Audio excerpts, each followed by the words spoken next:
Tiziano Giovagnoli di Tony Ponzi Investigazioni, a cui non manca assolutamente il sorriso, non avrebbe altri motivi, non avrebbe motivi per essere altrimenti dopo il 6-1 subito in casa del Footballito Roma Nord.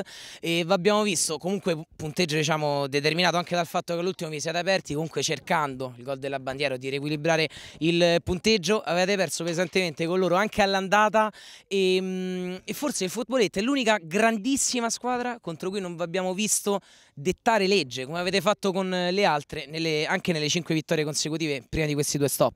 Diciamo che ci hanno messo in riga sia all'andata che al ritorno.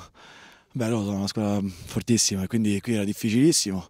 Abbiamo fatto il massimo. La cosa buona per noi stasera è non esserci mai fermati fino alla fine, l'impegno massimo fino all'ultimo minuto. Poi, come avete detto voi, magari la partita del primo tempo è stata abbastanza equilibrata, poi loro hanno dilagato, sicuramente noi abbiamo provato a sbilanciarci un po' per cercare il pareggio e è stato solo peggio.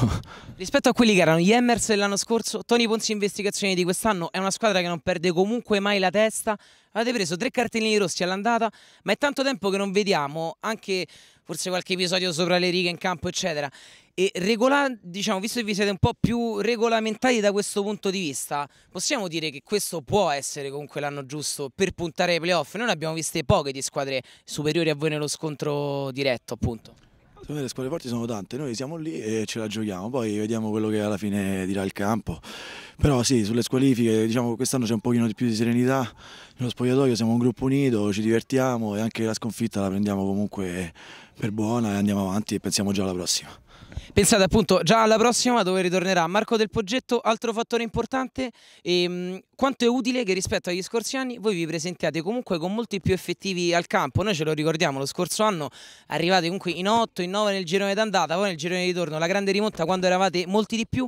Quest'anno riuscite ad arrivare più numerosi in più giornate comunque. Abbiamo fatto quello che solitamente facciamo a metà del girone di ritorno degli altri anni, l'abbiamo fatto sin dall'inizio e quindi la classifica, parla chiaro, è diversa, insomma. Siamo sempre abbastanza, riusciamo a girare bene, non siamo mai contati e questo penso che sia importantissimo per un campionato del genere. Grazie della franchezza e complimenti a Capitano Giovagnoli.